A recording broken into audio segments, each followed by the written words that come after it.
बिस्मिल्लाहिर्रहमानिर्रहीम। अस्सलाम वालेकुम। कैंडल एकेडमी पाकिस्तान में नए लेक्चर के साथ खुशामदीद students. Alternating current and circuits में आज हमारा लेक्चर नंबर 19 है और आज हमने एक्सरसाइज शुरू कर ली हुई है। एक्सरसाइज का हम एमसीक्यूज़ वाला पार्ट हम सॉल्व करेंगे आज। आप जानते हैं सेकंड ईयर की फिजिक्स से चैप्टर नंबर 15 है अल्टरनेटिंग करंट एंड सर्किट्स और फेडरल और केपीके का कोर्स हम फॉलो कर रहे हैं। तो वक्त ज़ाय किए बगैर चलते हैं हम अपने क्वेश्चन नंबर 1 की तरफ। क्वेश्चन नंबर 1 है AC system is preferred to DC system because number 1 AC voltage can easily be changed in magnitude. B DC motor angular velocity is affected badly. C में है high voltage AC transmission is less efficient और D है domestic appliances require AC voltage। तो पूछा ये है कि AC जो है हम उसको प्रेफर करते हैं डीसी के ऊपर। तो ये तो ऑब्वियस बात है, हमारे घरों में जो बिजली आ रही है वो एसी है, डीसी नहीं है। अब ये हमारे घरों में डायरेक्ट डीसी क्यों नहीं आ रही, एसी क्यों आ रही है, एसी को हम क्यों प्रेफर करते हैं? तो इन सारी बातों में जो आपने अभी देखी ए बी सी डी, इसमें मोस्ट सूटेबल कौन सी है कि AC voltage can easily change in magnitude. इसको हमने लेक्चर नंबर 1 में अच्छी तरह से डिस्कस भी किया था कि जो वार ऑफ करंट्स है निकोलस टेस्ला और एडिसन के दरमियान एसी और डीसी की वार थी। तो डीसी के ऊपर एसी क्यों डोमिनेंट हुआ? वो इस वजह से कि इसके वोल्टेजेस को स्टेप अप किया जा सकता है with the help of transformer. तो विद हेल्प ऑफ ट्रांसफार्मर हम इसके वोल्टेज की मैग्नीट्यूड को आराम से बढ़ा सकते हैं और करंट कम कर सकते हैं, जिसकी वजह से नो लॉसेस, कम लॉसेस के साथ हम इसको ट्रांसफ़र कर सकते हैं, ट्रांसमिशन इसकी कर सकते हैं बड़े एरिया तक।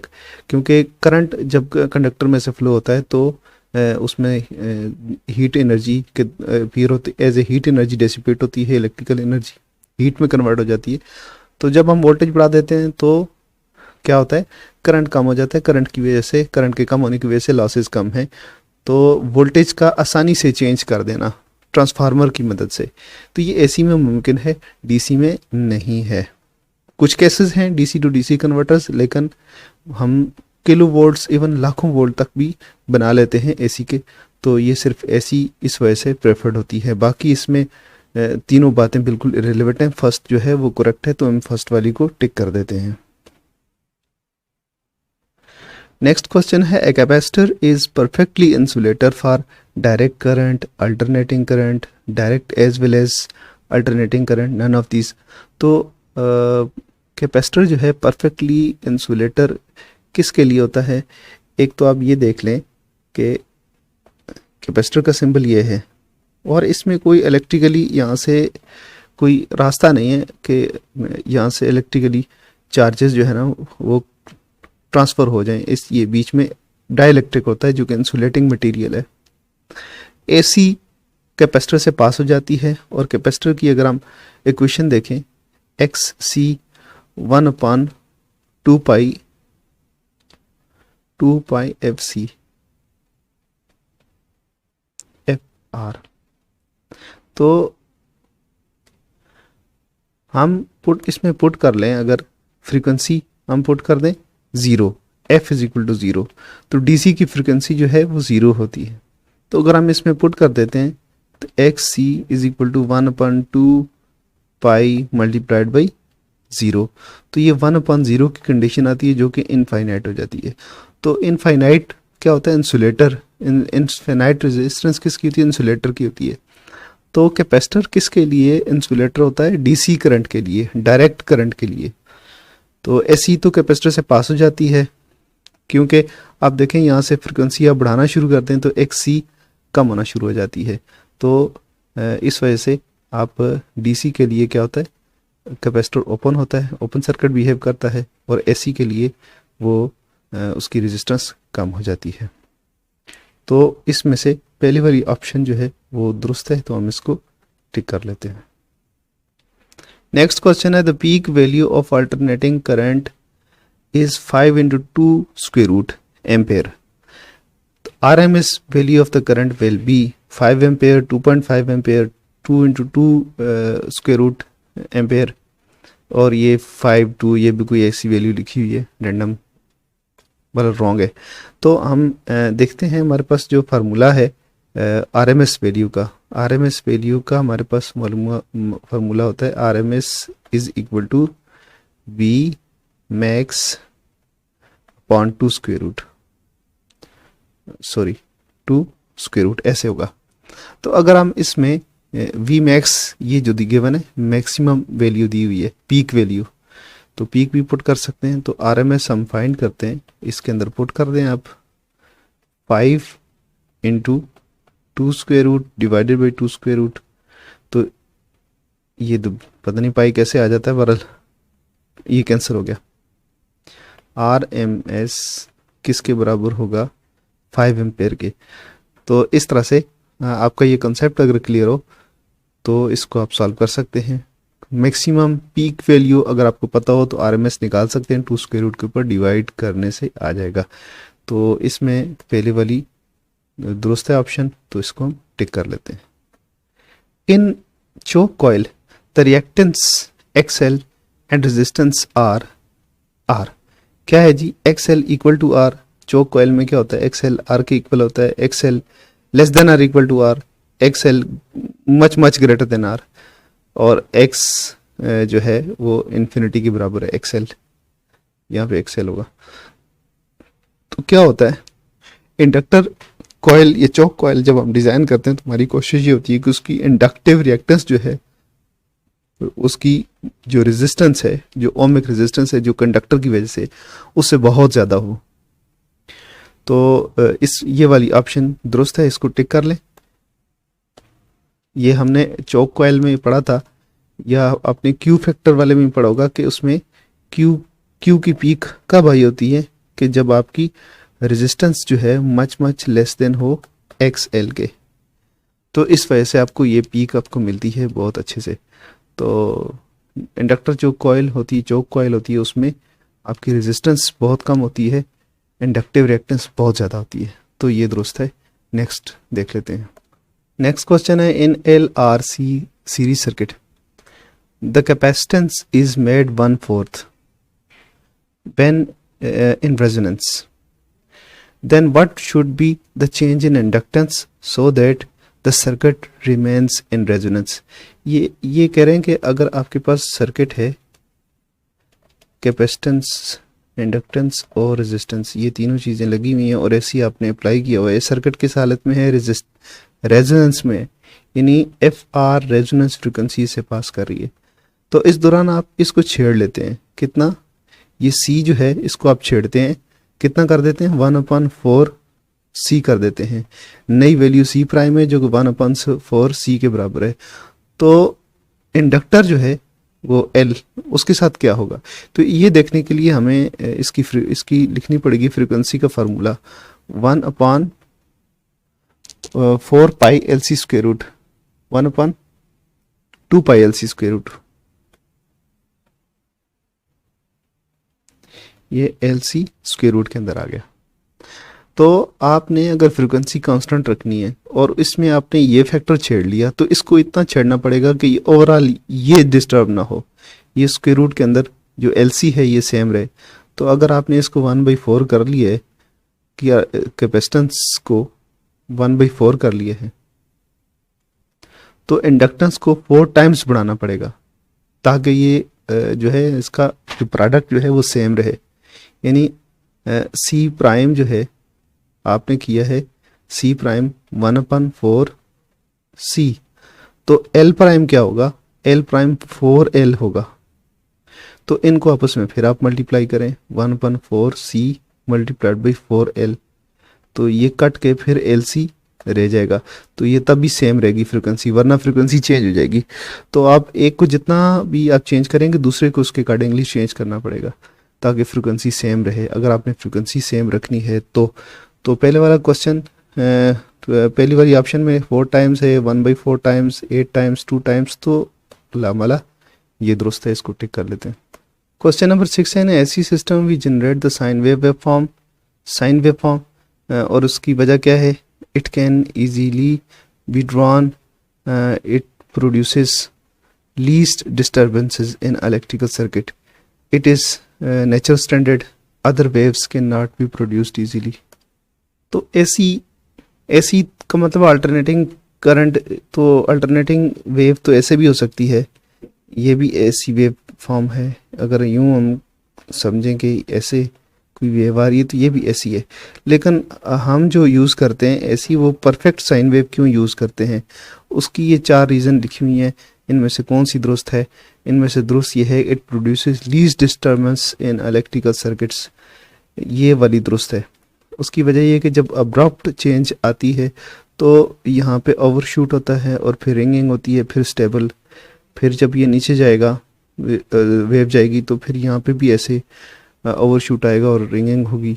तो ये इलेक्ट्रिकल सर्किट्स में काफ़ी डिस्टर्बेंसेस होती हैं। और दूसरी इम्पॉर्टेंट बात ये है कि आरएमएस वैल्यू जो होती है, आरएमएस वैल्यू वो डीसी के इक्वल होती है।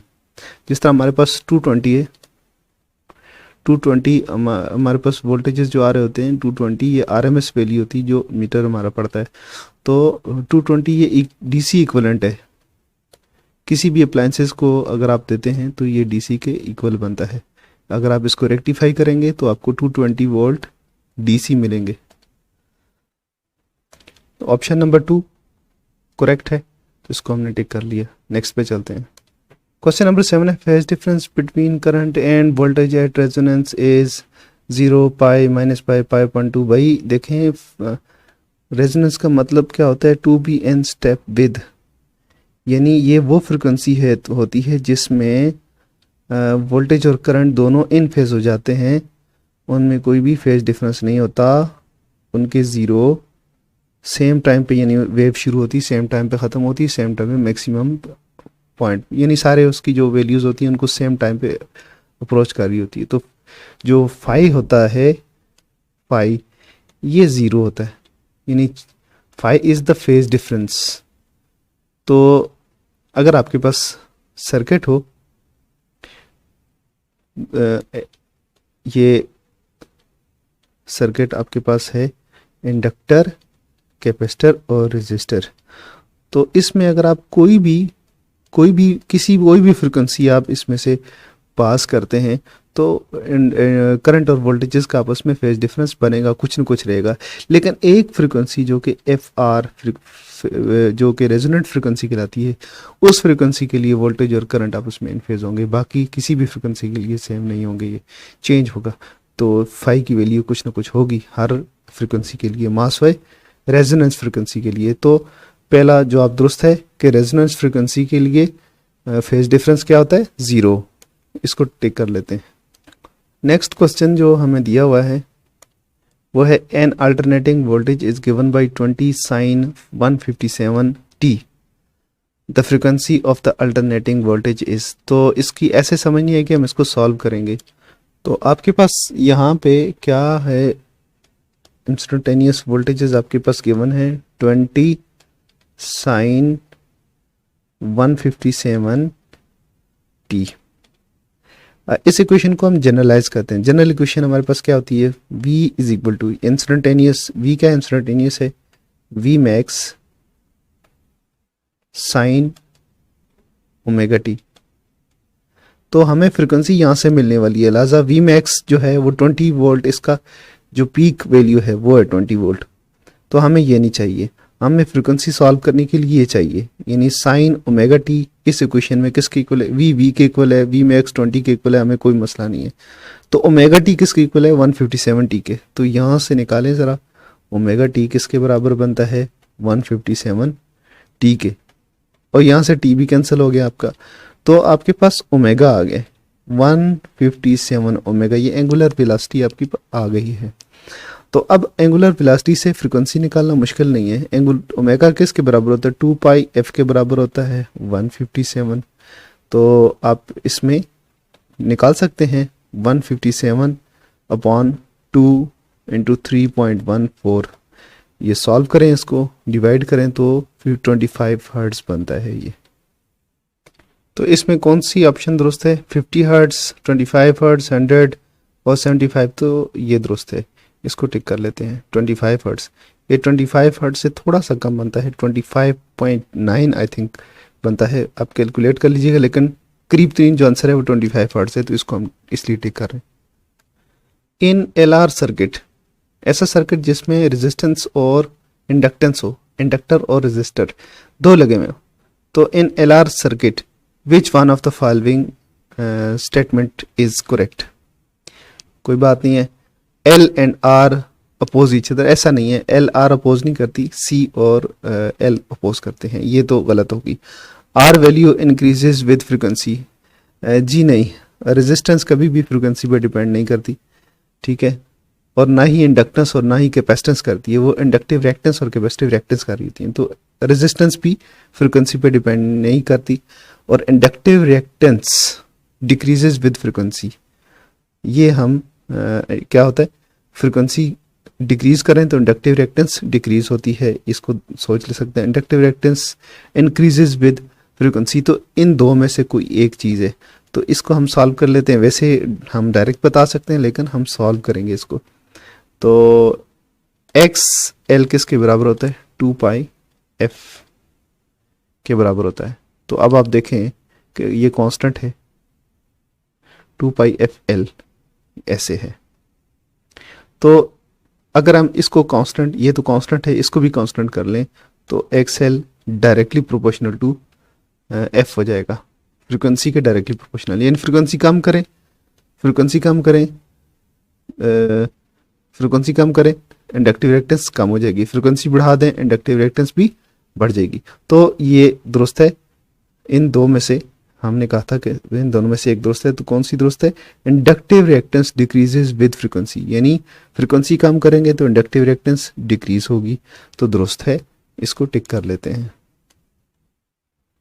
अगला सवाल है, an alternating quantity is completely non if we know its maximum value, frequency and phase, effective value both A and B. देखें, आपको ऐसी अल्टरनेटिंग क्वांटिटी के बारे में कब पता होगा, जब आपको उसकी तीन चीज़ें पता हो। नंबर क्या, नंबर 1 उसकी मैक्स वैल्यू पता हो, मैक्स, ठीक है ना, फ्रीक्वेंसी और उसका फेज और उसकी आरएमएस वैल्यू, ये चीज़ें आपको पता हो, तो आप कहते हैं कि मुझे कह सकते हैं कि ऐसी क्वांटिटी के बारे में कंप्लीट इन्फॉर्मेशन है। तो इन दोनों में इस चीज़ की कमी है, आरएमएस की, लेकिन कोई मसला नहीं है, अगर आपके पास मैक्सिमम हो तो आरएमएस आप निकाल सकते हैं। RMS is equal to V max, या कोई भी आई हो, आई मैक्स वी हो तो वी मैक्स, तो अपॉन 2 स्क्वायर रूट। तो आप आरएमएस गिवन हो तो मैक्स निकाल सकते हैं, वी मैक्स निकाल सकते हैं, और वी मैक्स गिवन हो तो आरएमएस निकाल सकते हैं। तो इसलिए इन में से कोई एक चीज़ पता हो, इन चारों में से 3 चीज़ें पता हो, इन ये या तो मैक्स, ये दो कंपलसरी हैं, फ्रिक्वेंसी और फेज, और इन दोनों में से एक हो तो हम चौथी फाइंड कर लेते हैं। तो इस तरह से ये दोनों बातें दुरुस्त हैं। मैक्सिमम वैल्यू का पता हो, फ्रिक्वेंसी एंड फेज का पता हो, तो हमें ऐसी वैल्यू के बारे में, ऐसी क्वांटिटी के बारे में कंप्लीट इन्फॉर्मेशन होगी। तो आखिरी वाला जो ऑप्शन है आपका दुरुस्त है, तो इसको टिक कर लेते हैं। क्वेश्चन नंबर 11 है, for electromagnetic waves Maxwell generalized Gauss's law of magnetism, Gauss's law of electricity, Faraday's law, Ampere's law. तो ये चारों एम्पियर्स क्या कहलाती हैं, Maxwell equations. Maxwell equations, Maxwell equations के 2 लेक्चर्स मौजूद हैं हमारे चैनल पे। इससे पहले हम रैंडम फिजिक्स वाली, अगर आप प्लेलिस्ट खोलेंगे तो उसमें आपको मैक्सवेल इक्वेशंस का लेक्चर मिलेगा, जो कि लेंथी है बट कंप्लीट है, चारों इक्वेशंस को डिस्कस किया हुआ है। तो मैक्सवेल ने जो काम किया है वो एम्पेयर लॉ के ऊपर किया है, लेकिन उसने इन चारों को यूज़ करके इनको प्रपोज किया है कि फॉर्मुलेट कर सकते हैं हम कितनी भी इलेक्ट्रोमैग्नेटिक इंडक्शन की जितनी भी फिनोमेनाज हैं उनको एक्सप्लेन कर सकते हैं इन 4 लॉज की बुनियाद पर। तो इसलिए इनको मैक्सवेल इक्वेशंस कहते हैं। हालांकि इनमें से एक फैराडेज की इक्वेशन है और 2 गाजेस की इक्वेशंस है और एक एम्पेयर लॉ है। तो एम्पेयर लॉ के अंदर उसने थोड़ी सी चेंजिंग की थी। एम्पेयर लॉ की के अंदर क्या चेंजिंग की थी, एम्पेयर सर्किट लॉ में बताया गया था कि मैग्नेटिक फील्ड प्रोड्यूस होता है with the help of current, ठीक है। B delta A is equal to mu naught I. तो एम्पेयर लॉ ने ये इसके अंदर इसको जनरलाइज किया था कि ये जो करंट है ये दो तरह का है, एक है कंडक्शन करंट और दूसरा डिस्प्लेसमेंट करंट।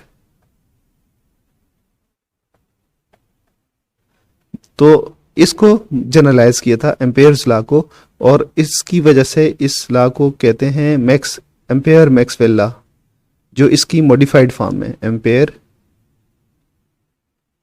Maxwell law. तो बहरहाल जो ये क्वेश्चन जो पूछा गया उसका आंसर ये चौथा है कि एम्पेयर ने मैक्सवेल ने एम्पेयर्स लॉ को जनरलाइज किया है, यानी इसके ऊपर थोड़ा सा काम किया, अमेंडमेंट की है, बाकियों के अंदर उसने कोई अमेंडमेंट नहीं की। क्वेश्चन नंबर 12 है an electromagnetic waves goes from air to glass, which of the following does not change. Options में लिखा हुआ है radio waves, X rays, ultraviolet radiations और अल्ट्रासाउंड वेव्स। आई थिंक इस क्वेश्चन की कोई लॉजिक बन ही नहीं रही। Electromagnetic waves goes from air to glass, which of the following does not change. तो ऑप्शंस तो ऐसी कोई भी नहीं दी हुई जी। इसमें रेडियो वेव्स इलेक्ट्रोमैग्नेटिक है, एक्स रे इलेक्ट्रोमैग्नेटिक है और अल्ट्रावायलेट रेडिएशन भी इलेक्ट्रोमैग्नेटिक हैं। तो अल्ट्रासाउंड जो है ये तो इलेक्ट्रोमैग्नेटिक नहीं है, ये तो साउंड वेव्स हैं। अगर तो आप इलेक्ट्रोमैग्नेटिक वेव्स को एयर से ग्लास में पास कर रहे हैं तो क्या चेंज नहीं होगी। तो ये तो अगर आप इलेक्ट्रोमैग्नेटिक वेव्स को पास कर रहे हैं, ठीक है, तो किसी एक मीडियम से दूसरे मीडियम में, तो स्पीड और डायरेक्शन दोनों तब्दील हो जाते हैं। कोई भी वेव हो, इनफैक्ट वो साउंड वेव भी क्यों ना हो, एक मीडियम से दूसरी मीडियम में जाएगी तो उसकी डायरेक्शन भी चेंज होगी और वेलोसिटी भी चेंज होगी। तो इसलिए इसकी डायरेक्शन चेंज होगी, वेलोसिटी चेंज होगी, इसकी भी। लेकिन चूंकि साउंड वेव के बारे में इसने बात ही नहीं की, तो हम ये कह सकते हैं कि ये ऑप्शन दुरुस्त है, अल्ट्रासाउंड वेव्स चेंज नहीं होगी, क्योंकि वो पास क्या कर रहा है, इलेक्ट्रोमैग्नेटिक वेव्स कर रहा है। तो अगर एग्जाम में इस तरह क्वेश्चन आ जाते तो आप यही मोस्ट सूटेबल ये बन रहा है तो इसको टिक करें, वैसे क्वेश्चन की कोई अच्छी लॉजिक बन नहीं रही। The circuit in which the current and voltages are in phase, the power factor is. ऐसा सर्किट जिसमें करंट और वोल्टेज इन फेज हो तो उसका पावर फैक्टर क्या होगा, उसका पावर फैक्टर 1 होगा, यूनिटी होगा। कैसे होगा, P is equal to IV cos phi, ये लिखते हैं हम पावर AC सर्किट की। तो ये वाला जो फैक्टर है ये पावर फैक्टर कहलाता है। और कोई भी ऐसा सर्किट हो जिसमें करंट और वोल्टेज इन फेज हो तो उसमें फेज डिफरेंस फाई जो है ये क्या हो गया, फाई तो 0 हो गया है। तो इसलिए हम इसमें पुट करके देख सकते हैं cos phi is equal to power factor. तो कॉस 0 क्या होगा, कॉस 0 1 हो जाएगा। तो पावर फैक्टर 1 हो गया तो पावर कितनी हो जाएगी, VI इंटू 1। तो ये पावर फैक्टर 1 हो जाएगा। अगर voltage and current in phase हो तो हम B को टिक कर सकते हैं, 0 भी नहीं है, -1 भी नहीं है, 2 भी नहीं है, तो क्या है ये 1। पावर फैक्टर यूनिटी या 1 होगा अगर वोल्टेज और करंट इन फेज होते हैं। इसके साथ ही स्टूडेंट्स नेक्स्ट वीडियो तक के लिए इजाज़त दीजिएगा। अल्लाह हाफिज़।